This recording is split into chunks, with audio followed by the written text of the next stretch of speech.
So I want to talk to you today. So hello, everybody, first and foremost. I want to talk today about how podcasting has changed my career. And podcast. Do you know what podcasts are? Show of hands. People know what podcasts are. Fine. Do you know what the word podcast actually has? Where that word comes from? iPods, yeah. So Apple coined this phrase, which was podcast, which is basically a actually, I've got now it's up and running. So that's my podcast, I should say. So I've ruined my flow a bit already. The iPod plus broadcast equals podcast. Because what Apple were trying to do, people are fed up with radio to an extent, certainly advertising radio.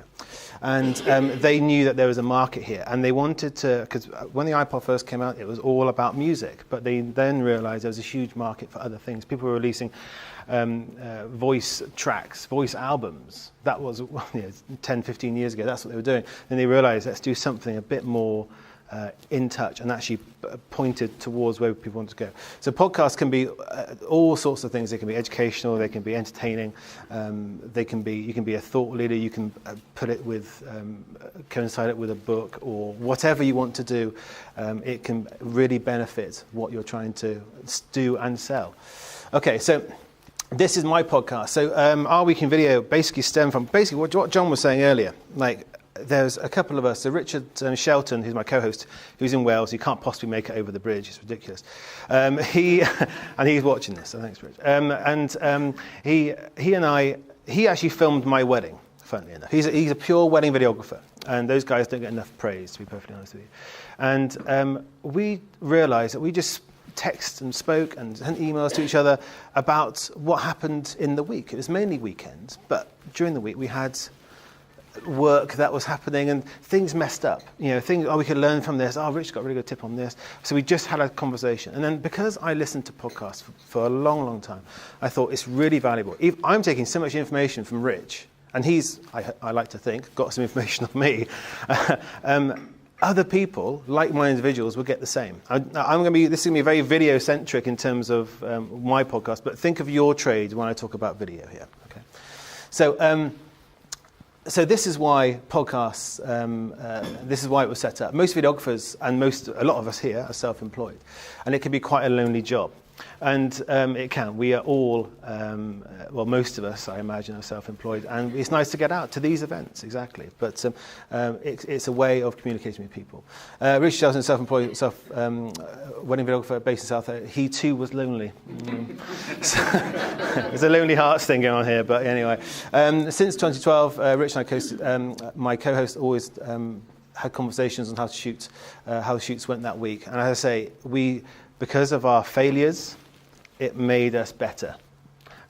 Just that constant conversation with each other. So we spoke about pitfalls, good times, SEO, business, all of that sort of stuff. And then we suddenly, as I say, we realised people would get value from this, not just me and Rich. So I thought, let's just record a conversation. And when when I was on a conversation with Rich, I just pressed record.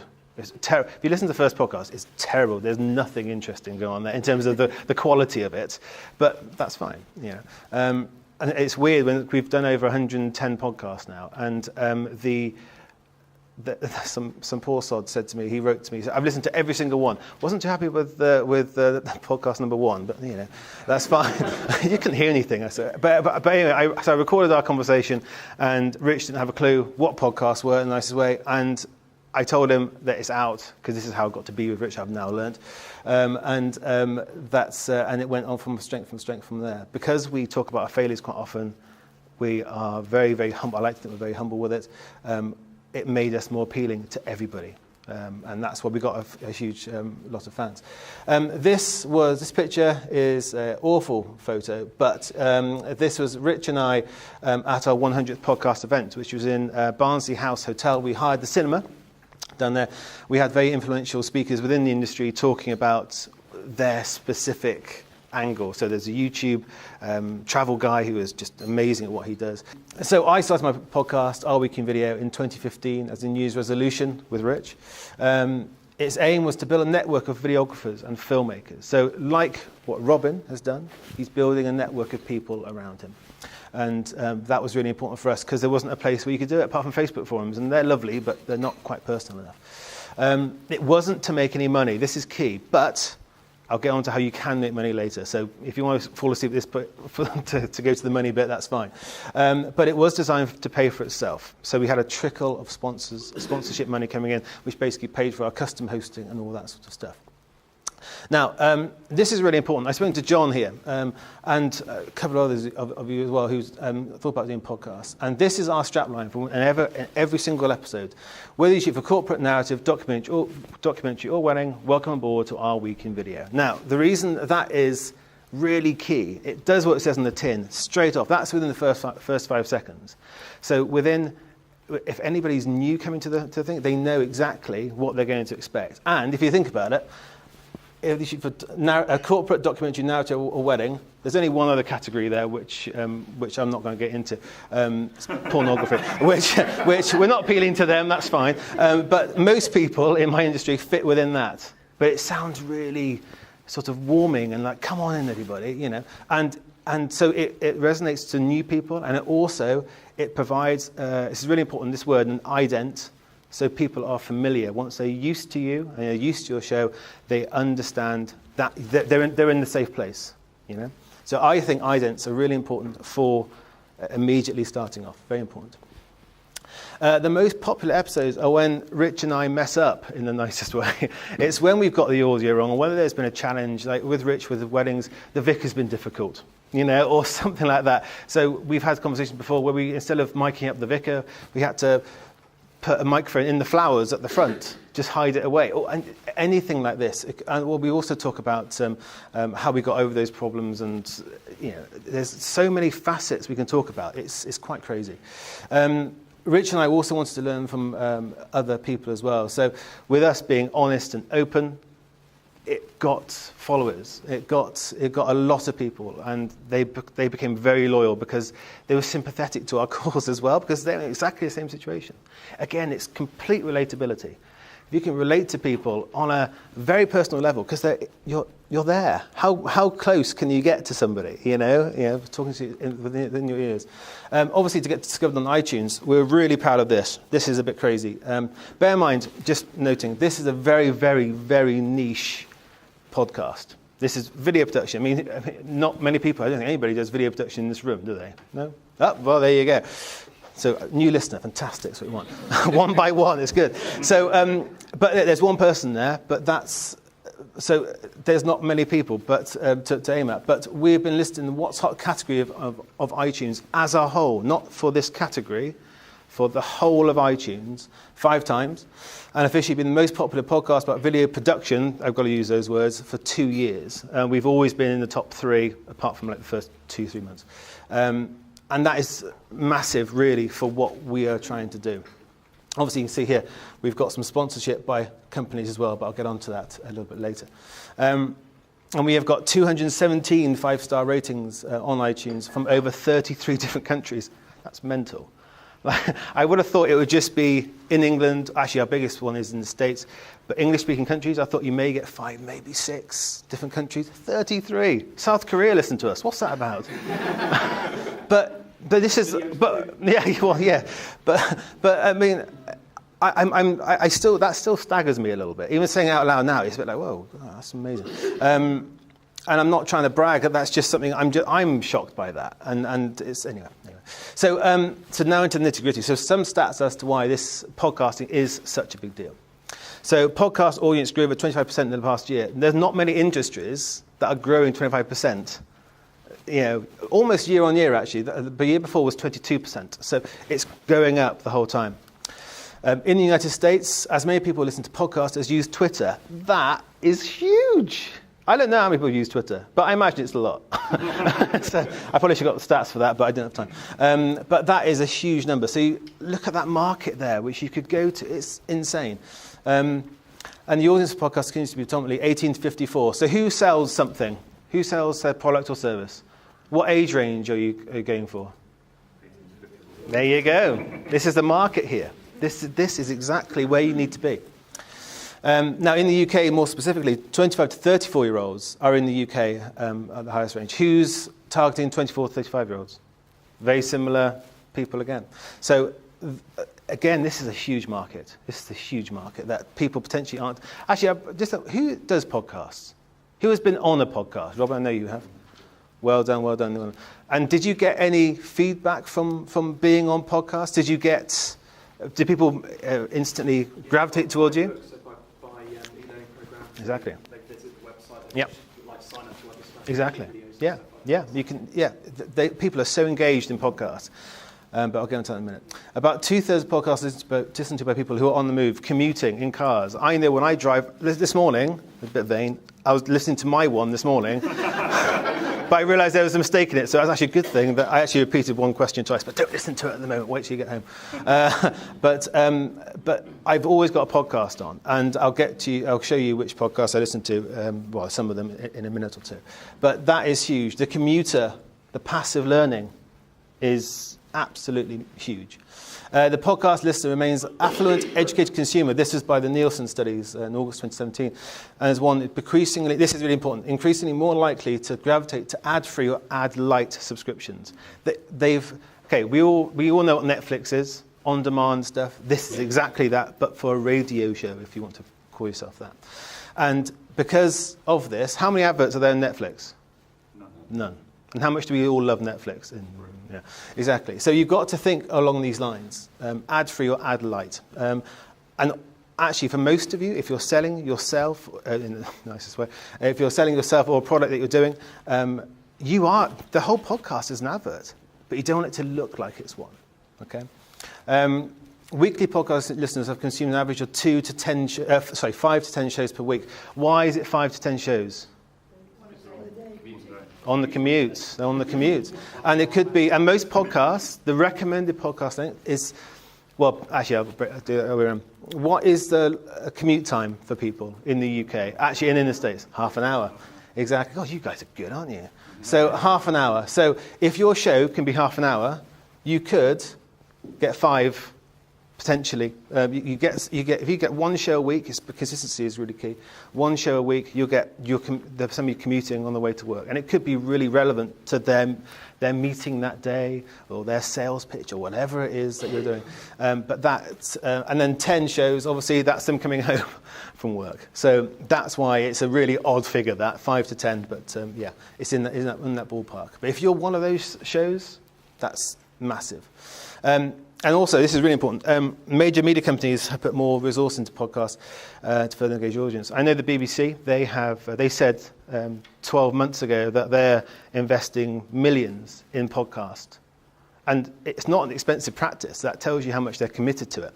But podcasts are increasingly, if you think about, so say for instance you've got a product here, and you want to get people up to there. It's a hard jump to get them from nowhere to there. Podcast goes right in the middle. It's a free intro into what you're doing, what you're selling. So if you can bridge that gap, podcasts are a good thing because they're free for the most part. We'll get onto that in a minute. It's a really good bridge to sell a product or sell whatever it is you are doing that you want to sell. Okay. So my journey with podcasts. Now, since I was a child, I'm a bit bumbly. People worked out. And it's a stammer technique. So a lot of times I will pretend not to hear people. I know exactly what they've said. I can't say the word instantly. I've got to listen and then come back. The word remember is really difficult. But because I knew I said that, I knew that I was going to say that word, I had that time to process that word. It's really weird. And also my name. And this is why networking events are so big for me to come to. What's your name? I'm struggling even now. What's your name? It's Ben. Yeah, I really struggle. Even that was bad. But I really struggle to break those barriers. But I've always been pushed by my dad in a nice way, for my dearly departed dad, to jump in at the deep end. And this is why I'm here doing this right now, our podcast in general. Now, Robin. I also had a lisp as well. I couldn't pronounce my R's and W's. Robin Waite. Yeah. So Mr. Rates over there went to school with him, and he probably knows all about my lack of diction, I guess. I don't know what the word is. My issues there. Anyway, as I said before, I can't go anywhere without podcast playing. That is just the way I love to learn passively. That is what podcasts are doing. I shouldn't I discussed with my wife whether I should say this or not, but I think it is relevant. Podcast potentially, passive learning, it's a form of brainwashing. I'm sorry to say it. It sounds really awful, but think of that in a good way. You've got one earbud here, one earbud there. Where is the voice coming from? Within their heads. Especially if you have it in stereo. So that is how it's a really, really excellent way to learn or be educated or whatever you want that to be. I subscribed to almost 50 podcasts. I'll get onto them in a second. The first podcast I listened to was called Maccast. I even say it like the guy does on the show because I'm so used to how he says it, which is all about because I'm in video production, obviously editing with Macs most of the time. Actually, all the time. I've never touched a PC in my life. And this is why I had to unplug Robin's PC to go into my Mac. Anyway, but it's an Apple Tech podcast on how to run my machines better in 2010. And that has helped me no end. I very rarely get my machine serviced anymore because I can do it, because I've learned so much from him. Also viruses and stuff. I know what to do with them. So these are my favourite podcasts. The Artful Camera, which is all about art and cameras, funnily enough. Astonishing Legend is all about stories, about supernatural stuff. Lore is a wonderful series about stories about, again, supernatural stuff. Oxford University Practical Ethics Bites. The last one was about gender selection, which was a fantastic listen to. Social Media Marketing Podcast. I think we all know what that is. BBC 4 documentary series. The last one, which I listened to, was last week or so, which was about why water quality in Uganda was a lot better than anywhere else in the Western world. It's quite interesting. The Online Course Coach, which is all about e-learning. I've referred Robin to that one before. Wandering DP, which is all about best camera work. And this one, which we're all laughing at under our breaths a bit, My Dad Wrote a Porno. Who's heard of My Dad Wrote a Porno? There, okay, there's two of you.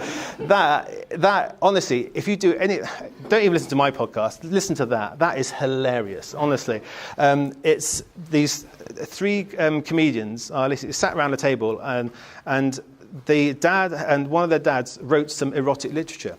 Now the dad's, I think he's in his early 80s, and the old English sort of verbiage that comes out with these erotic situations is honestly hilarious. So you should really listen to that. It's not, don't do the school run with it on, but you get the idea. Okay, so what have we achieved so far? What are our goals? So this is another terrible photo of me. This was at our event, the 100th podcast event, where we had all these speakers up, had the cinema. So Rich and I have got personal sponsorship from things like Film Convert, Soundstripe, Filmstream, Mediazilla. To give you some idea, Film Convert makes your video look like film. They use film stock over the top, basically, and they make it look fantastic. Makes my job look better anyway. Soundstripe is all about free music. So with corporate clients, it's great because I can go to a client and say, you don't have to worry about music because I'm personally sponsored by Soundstripe. They want me to use stuff. So as a knock-on effect, my clients don't get that bill. Filmstro, same sort of thing with music. They're quite unique there. And Mediazilla, which is a delivery platform for video. So I get all that free. In fact, they pay me and they get it free. It's crazy. That wouldn't have happened without this podcast. Now, that's not making huge amounts of money, but it pays for everything that goes on here. This is where I'm beginning to monetize the platform a tiny bit now. We have thrown sponsored events which have been attended by 150 people and streamed over 600. Because we've got a big following in the States, we tend to film everything. This is why I'm filming now, because this is going to go back to people, and it can go in the States and everywhere else around the world, so that they can see what we've done. Because a lot of people want to be involved, but getting people to the Cotswolds is really difficult. We've had over 500,000 plays and downloads in a very niche market. Now that number, you don't know if that number is big or small yet, I understand. And that for video, that is huge. That is big. I mean, the ones who are really top of their game are about 750, maybe 600, that sort of line, in this very niche market. However, if you were to do something like, I said to you before, there's one called Astonishing Legends or Lore or whatever. There's a supernatural one, and My Dad Wrote Porno, of course. Those ones get about 10 to 20 million plays every year. And think of the monetization there potentially. It's absolutely crazy. But that's not a bad number for a very niche market. So if you were going to do these things, and it wasn't to be, if you weren't going to do a podcast about films or whatever generic, that would be a good figure for you to aim at. We have had, this is the really good thing with podcasts. It gives you opportunities. We've got guests from all over the world wanting to come on to the show. Video-related guests. We've had people like Dave Dugdale, Eric Naso. You so may know who these people are. Nobody else will. But they're sort of celebrities in the world of video. So it's great to have these chats with people. And then because we have chats with these people who are revered in the industry, we're spoken about as well in the same breath. So the podcast has paid for itself over the span of 3 years and even made a profit, which it has. I have been asked by Canon, this is one of my biggest highlights, I've been asked by Canon to review one of their cinema cameras for YouTube. I only use Sony's. It was quite a difficult thing, but, I adapted. I used to use Canon, in all fairness. And Rich and I are now asked to host video events and meetups, which is quite a regular thing. So there's that. Okay, so 10 reasons why you guys should start a podcast. Okay, if you weren't already sold on it, I'd like to think you were. So a very small amount of time from your working week to basically do a podcast. It's not that long to do. It's almost free to make. I'll get on to free and a paid model a bit later on. And it's easy to consume with iTunes. Spotify now do podcasts. iHeartRadio is really weird. Again, sounds like I'm exceptionally vain, but I typed in my podcast into Google. And then iHeartRadio is something in the States we don't have over here, but it's basically a radio station over DAB or whatever, or I think Sirius Radio in the States. And they were saying, and I happened to sort of listen to a bit, and then after half an hour they said, right, next up we've got Our Week in Video, and Ben and Rich has got a problem with their audio. And I was like, and it played my podcast. Weird. Anyway, but it was great, just to know that it's getting to those platforms. It's crazy. And obviously you can link everything to Facebook, YouTube, and LinkedIn, all that sort of stuff as well. So you can go everywhere. It's not just on your phones, you can go everywhere. So easy to consider a thought leader in a relatively small field. Say, I'm nobody different from the next videographer, but people now wait for me to do reviews or thoughts on a certain thing, a new camera, which is always the topic, or whatever it may be. So now suddenly, people wait. And I've had people send screenshots of an empty podcast feed because we haven't done one in 2 weeks. Like, where is it? I was like, that's a bit bloody demanding. It's free, by the way. But people really get hooked on you. It's odd. It's really odd. But I love it. I do love it. And then you can build affinity and loyalty with you and your brand. And that's also with what you're creating, who you are, what you're selling. And you can easily build up something, an investment potentially. Access to an audience full of affluent consumers hungry to learn more. We've seen the stats on that. So was it 25 to 34-year-olds in the UK? Those guys and girls who are pushing themselves to be better and to be successful. Access to listeners who spend large amounts of time with podcasts with you informing them of your message. So this goes back to the slight brainwashing thing. If, Rob, I'm going to use you as an example because you're an easy target. But with what Robin says, he put so much passion into his models to expand your business and grow your business. I know that I absolutely hang on every word he says. If you weren't here, I'd talk about you like this. I'd hang on every word that Robin... Yeah, that's fine. I'm just going to edit this bit out of the video, so you know. But I hang on every word he says because he puts himself out there and he's informing people of his message. And he talks with passion. He believes it fully. And if you do the same thing, people will do the same. There's a high conversion rate for advertising sponsors. Every sponsor that I've listened to, which I've gone to, which I think is 5 major ones and a few other ones, they've all come on board in some guise. I haven't really pushed it either. I've just done like a why sponsor us FAQ on the website or whatever, but they've all gone for it. And it's not cheap. It's like 300 quid per sponsor for like 4 episodes. It's not a cheap thing, but it pays for our custom, everything, time and custom profiles and stuff. Okay, and it's great media training opportunities as a way of launching a product or service. This is quite important. I've got a few podcast clients now who, one of them, going into the training opportunities. How could that be good for training? Well, podcasts themselves, obviously, they go onto iTunes and they go everywhere else. They don't have to. You can basically have a conversation with a couple of you in a room, and then that can be used for a training aid for somebody else. There's a big medical company supplier who I work for, and they basically have conversations about their products. Because when the sales reps, who are all around the country, by the way, they come down for a big meeting with their new product and they have like a day to look at the product, they will forget stuff. People change, people get different messages from different areas of a talk. So with people having a top-up of a conversation about a product internally, it's huge. And they say, oh, well, this is why our plastic... There was amazing. There was the last one I did was about tourniquets. The things which go around you for the... It's amazing. They could talk 45 minutes about that. Apparently it's a thing. I don't know. And the other way, which probably interests you more, is more about product or service. There's a couple of people who are writing books, as you all know, and they're writing a book at the moment, and they plan to do a podcast to coincide with the launch of the book, and they always refer back. So they're giving dribbles of free information about their book, and they're just constantly going back to it. It's not a hard sell. It's saying, and this is the book which we were referring to, and it's their book. And it's a really good way of, again, it's that bridge, that bridge where your product here, they're down here, it's getting into that, it's filling that gap there, that free bit. Podcasts can argue be the most personal way to get through to your audience. Like I've said before, one ear there, you're in their skull. It's the most odd thing to think about.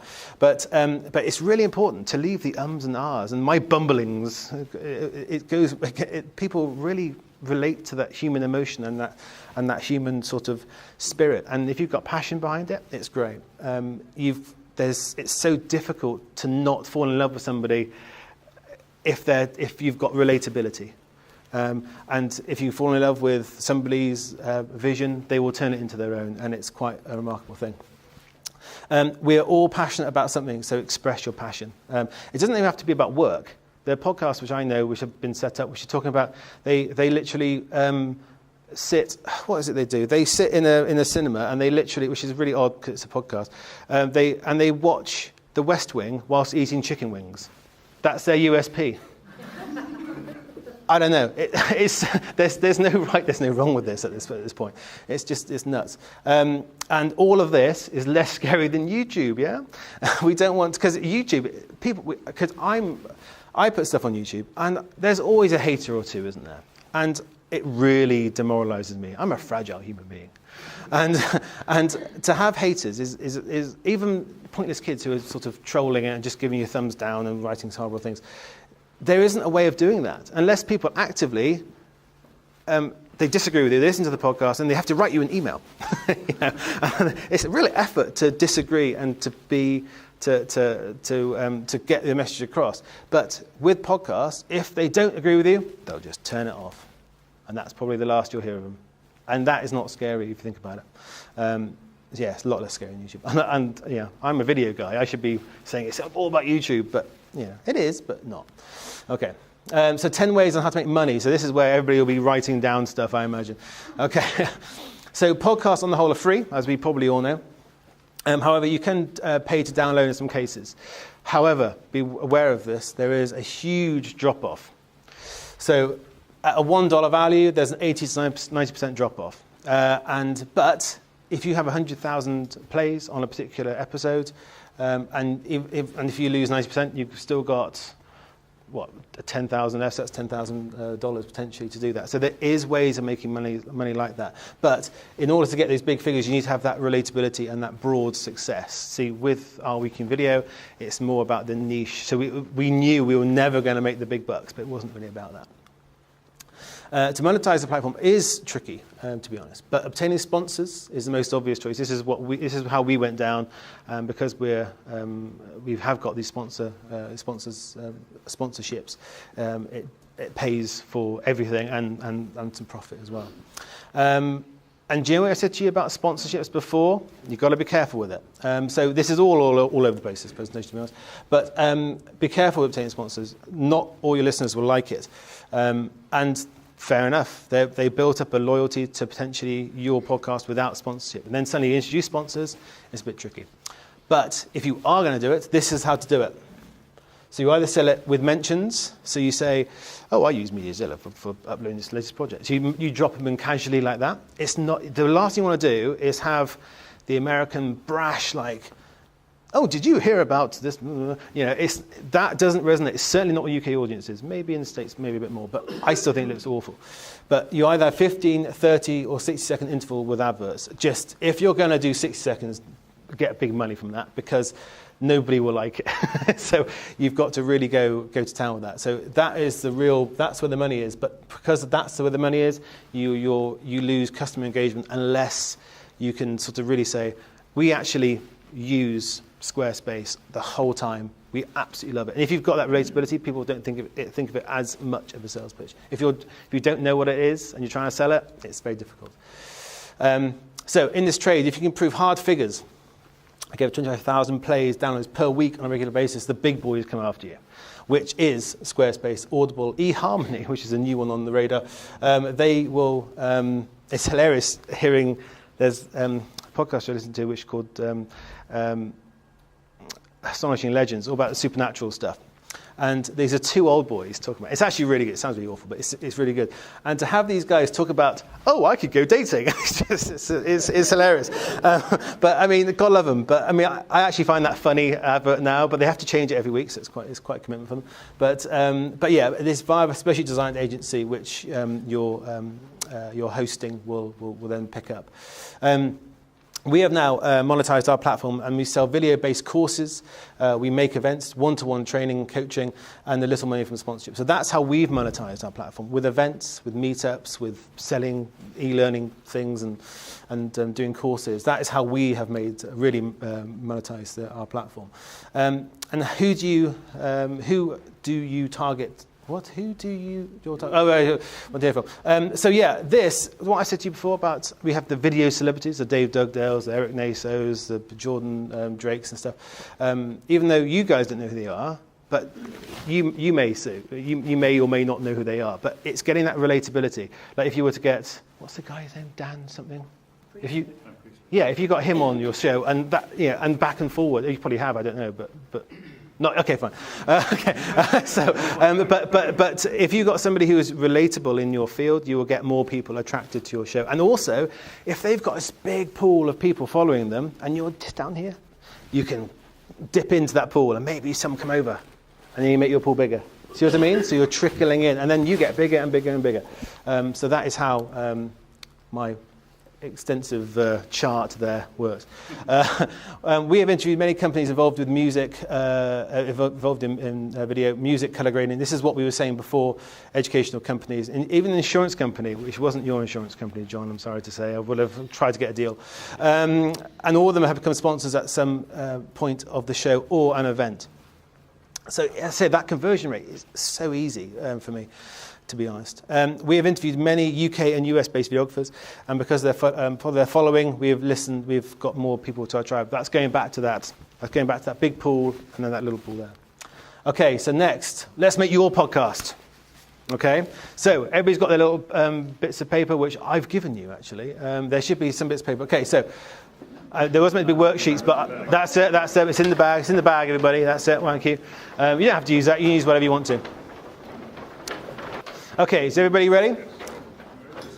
Okay, so firstly, what are you passionate about? It doesn't have to be your job. It could be anything. I love baking, as people can most likely tell. So what are you passionate about? So write something down what you're passionate about. We may have to rattle through it a bit quicker than I originally anticipated.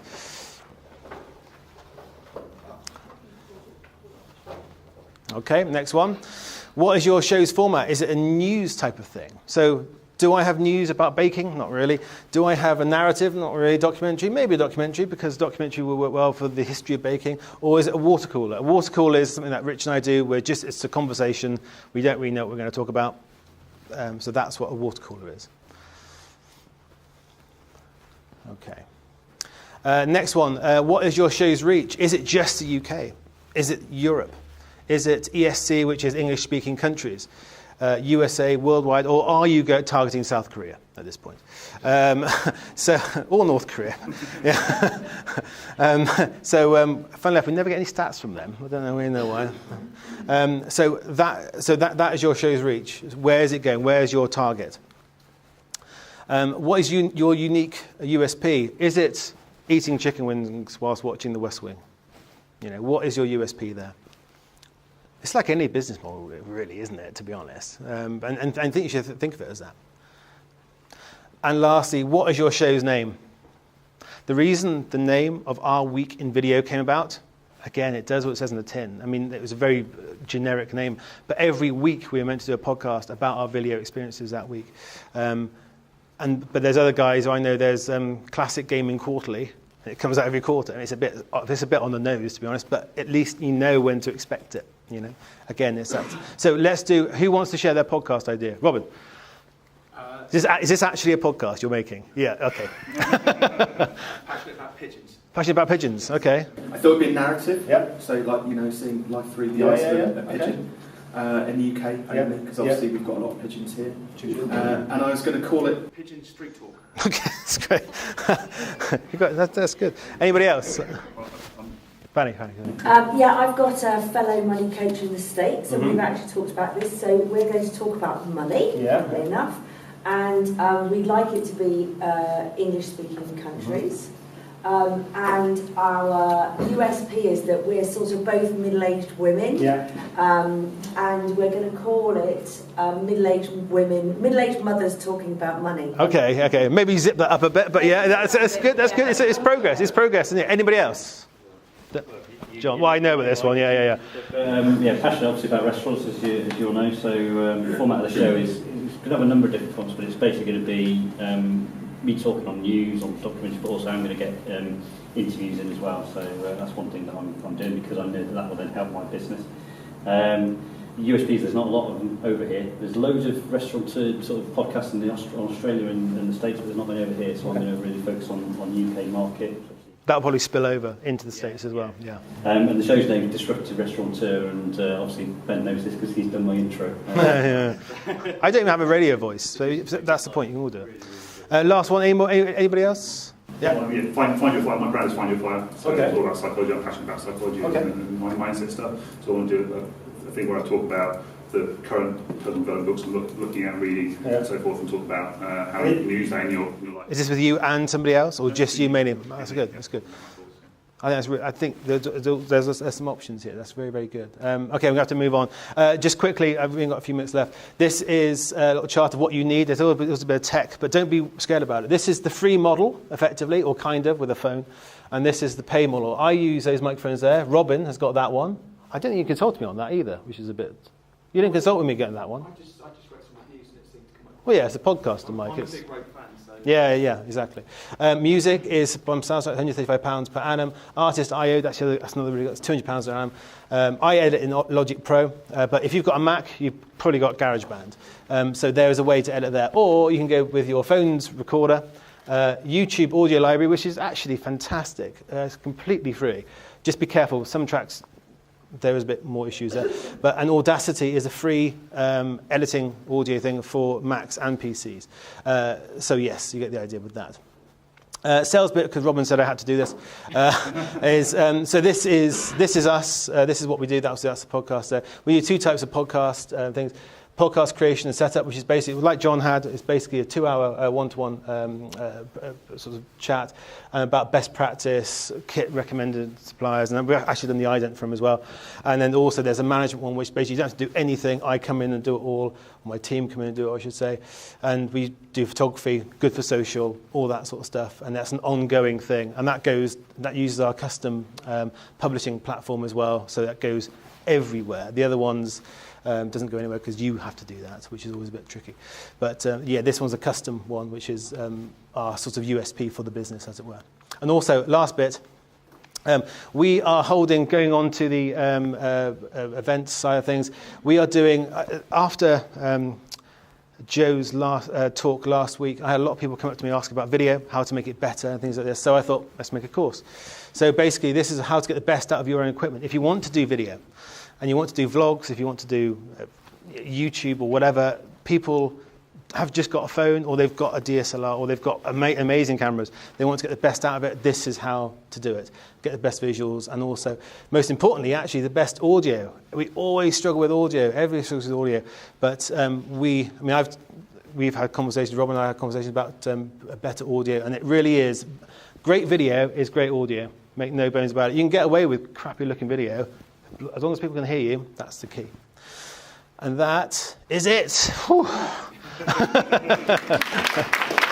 you. So I was rushing at the end there, folks. Sorry. Okay. Yeah. I had a couple of very quick points Yes, of before course. we dive in and do the Q&A session. So I've just downloaded, it's interesting what you're saying about the BBC, ITV and big media companies doing. So I've just listened to The Dark Web, which is a documentary which ITV put onto See, that's new to me, because that's new. That's new thing. Which was pretty cool. And then also one of the other things which kind of goes hand in hand with those 5 to 10 sort of listen downloads per week. There's a stat about the top CEOs of the FTSE 100 companies listen to 40 audiobooks a year. Yeah. So I think podcasts kind of fit very much in that camp. And there's a reason why they're the top CEOs, because they constantly believe in this sort of self-development, personal development and education. I mean, most people want to read books, but if you haven't got time to read books, and again, for me, I've got a young family. No, you can't read a book at home. It's ridiculous. Not necessarily Peppa Pig. Well, yeah, exactly. Yeah, actually, it's really good stuff in there. Anyway, so for me, passive learning is absolutely huge. We can all be better in what we do, I like to think, and we're never going to be perfect. But if we can learn from everybody else and their mistakes and their triumphs and whatever, that is huge. Cool. Yeah. I'm going to take 3 questions. Yes. So short questions, short answers. Richard. Presumably use iTunes when you're a starter, do you? Yeah, you can just self-publish to iTunes. Yeah. Initially takes a little bit of a process, but if you are going to do a podcast, my biggest tip, if you're going to start a brand new podcast, record 5 episodes straight to go, because iTunes will take you seriously at that point, and then within a week release the 6th one. And that's when your frequency happens, because iTunes want to know that you take it seriously. There's so many podcasts out there where they've just released 1 episode and they realise, I haven't got time to do another one. So, and iTunes will just get rid of it after 6 months because there's nothing going on. Yeah, exactly. Exactly. It's like Amazon. If you retake your shot and leave a review, it helps me. It's like currency for media producers, basically. Richard. How important is it that there are two of you having a conversation? Because I find listening to podcasts, one person tends to switch me off. Yeah. Personally, this is why we set it up with 2. Rich and I bounce off each other all the time. And because we've got this huge relatability, I fully respect him, he fully respects me. We do things we use different cameras, we use different editing platforms, and we constantly bicker to each other about how good my stuff is and how crap his stuff is or whatever. But it's having, for me, I think it's really important personally. And also, it's easier to talk over half an hour if there's more than one of you in the room. If it's just you may get 10 minutes out of it, which is no bad thing. It's no bad thing getting a 10-minute podcast, but you're not hitting that. Because if you go anywhere, you think, I've got a half an hour drive, which most of us do. You think, that's half an hour. I'll just listen to that one. If it's 10 minutes, you go, I've got to either pull over in the car to get another podcast going or really something. Annoying. You've got 5 minutes left of the journey. Exactly. You can't listen to something. So have a half-hour slot is actually really important. Yeah. Yeah. One more question. Who haven't we Both. heard from? So, I'm going to have to choose now. Ask both questions at the same time. It was Louise. Well, my question was only half formed, so you go first. I was just going to, are you together when you record it? No, he's in South Wales. So it doesn't matter where, so for instance, if my name Okay, is the States. very good point. So what we do is that we're completely in separate areas. What we do, the best thing to get is the best quality audio. If you were to get a microphone like the microphone which I said, or Robin's got, really good quality one, you record locally. So yeah, of course I can, yeah. So, okay, we've done that. Yeah, sorry, this is slow. But yes, what Rich and I do is that he records his audio separately. I record my audio separately. We talk on Skype, and then I sync it up in post. That's it. It's that simple. Okay, for me it's simple. Okay, or the other way. Have you got fibre optic? Yeah.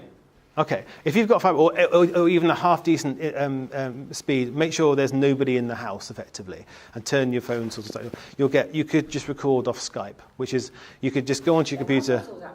Yeah, exactly. Yeah, you can just record off Skype. That'll be good enough quality, but you have to have the good quality mics to come in. There may be a bit of Skype is really annoying it tends to drop or it goes all digital every now and again. If there's signal, if there's computers updating or something, it will just destroy the but if as long as you've got control of everything going on, that is the best way of doing it, to be honest. Just record it, and again, but what's really important is getting that consistency with your message from the first 5 seconds. Massive. Or first one, faster you can get that message in of what you are and what your USP is, you're happy days. What about taking audio from video and using that as the... Yeah, you can do that. The problem is people know. Because with a podcast mic, you're going to be about here.